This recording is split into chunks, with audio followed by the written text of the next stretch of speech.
You might have recently seen this dinosaur survival game called The Isle and wondered, is this for me? It looks a bit slow.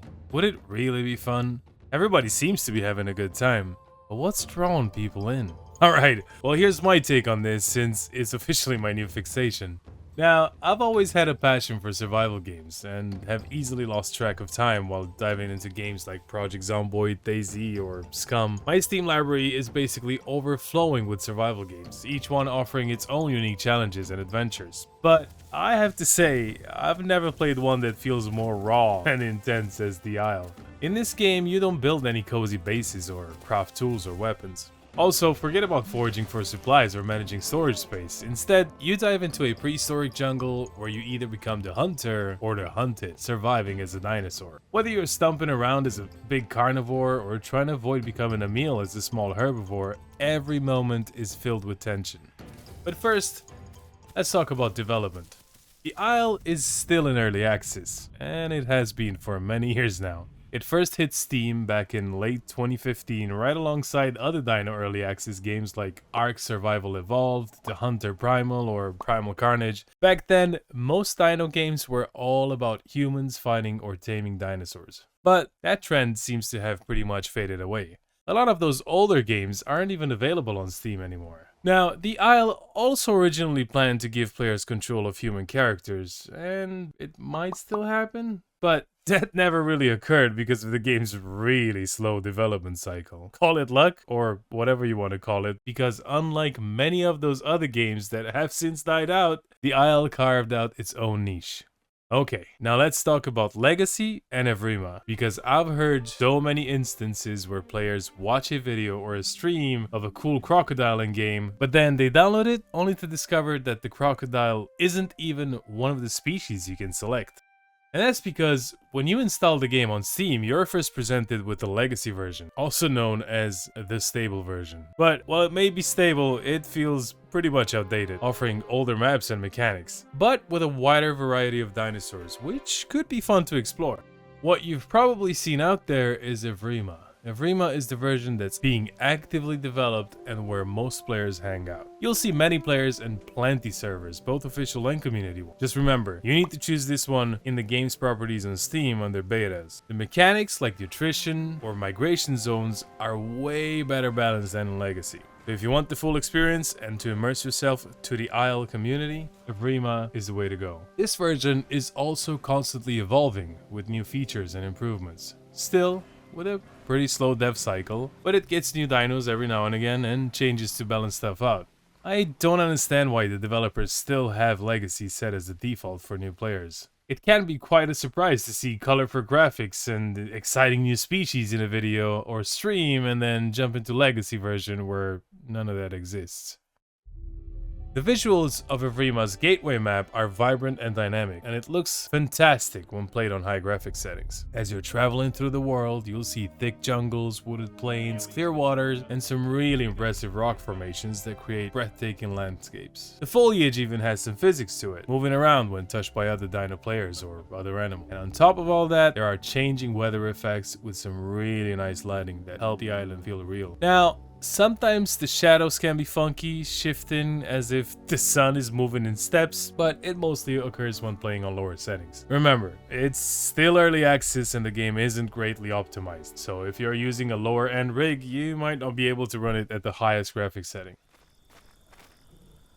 The audio in The Isle is another thing that really enhances the experience. As you explore the world, the sounds around you set the mood. You'll hear leaves rustling and the wind blowing, making everything feel alive. But the most immersive experience comes from the calls from other species, controlled by other players, which can be heard from afar. Their sounds resonate differently based on the distance and surroundings, and some can be quite frightening, especially at night.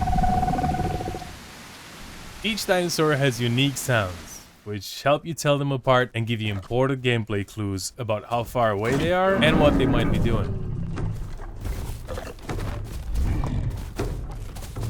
The game's music, while not always present, highlights important moments.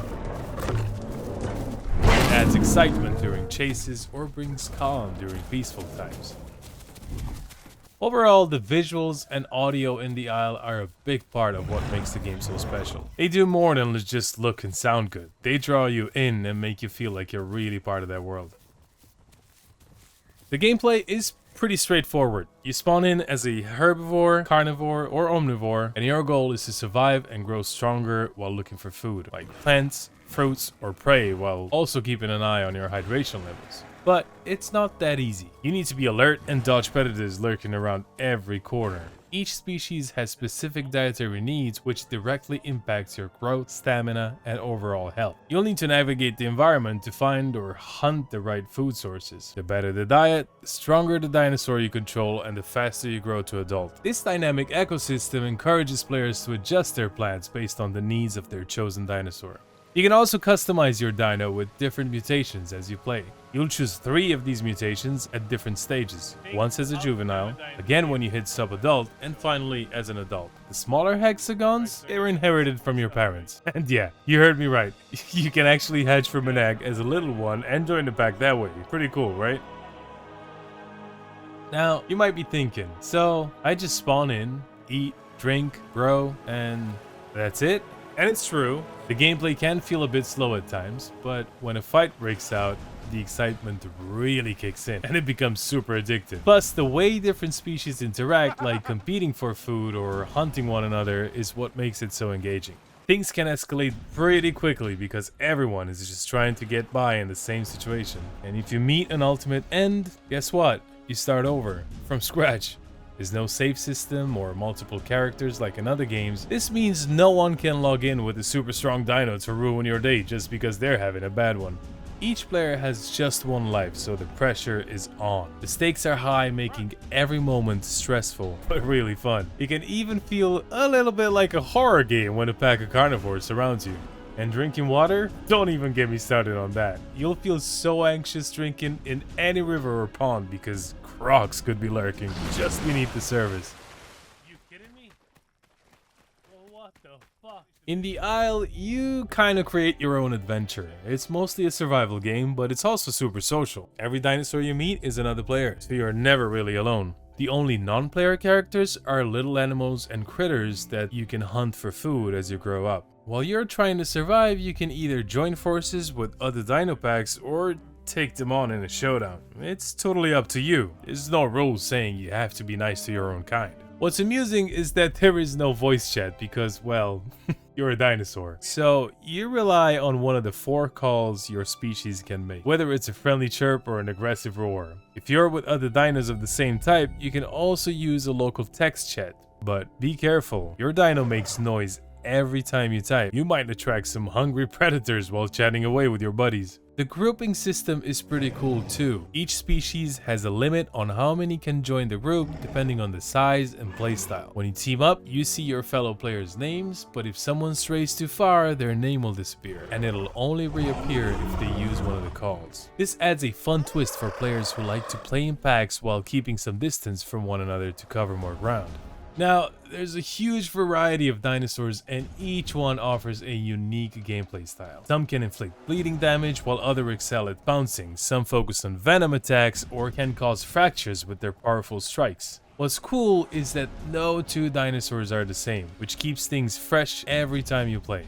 Surprisingly, many herbivores are stronger than some carnivores. So carnivores usually have to back up to take down tough creatures like a stegosaurus or diablo. But one of my absolute favorites has to be the herosaurus. This creature climbs trees and waits for the perfect moment to strike. It's all about surprise attacks, jumping down on prey and landing some serious claw damage. It's so funny when you catch an unsuspecting dinosaur off guard. But I think if you're just starting, you might lean towards the Omniraptor. Makes complete sense, as it's recognizable from movies and it's favorite for most newbies starting out, myself included. But mastering the raptor isn't quite easy. This little guy is squishy and does little to no damage alone, so you'll need to team up with others to make an impact. Playing as a raptor can be frustrating for beginners, because you need to wear down your prey and focus on dealing bleed damage without giving it a moment to rest, which means managing your stamina and finding the right angles to bounce from, and trust me, it can be pretty challenging. But that's because you're basically diving into the game on hardcore mode. Though, Soon you'll find out that the real fun is trying out different species and figuring out how to play them. Now, I won't spoil any more about the species available because it's so much fun to discover how they work, what makes them strong, and how to play them. Who knows, maybe we'll make some videos on each species someday. So, if you like survival games and want to try something different, the Isle is a lot of fun. It's cool how it's simple yet complicated at the same time, especially with the diet system and the unique traits of each dinosaur. I think it really gives you plenty of gameplay before it gets old.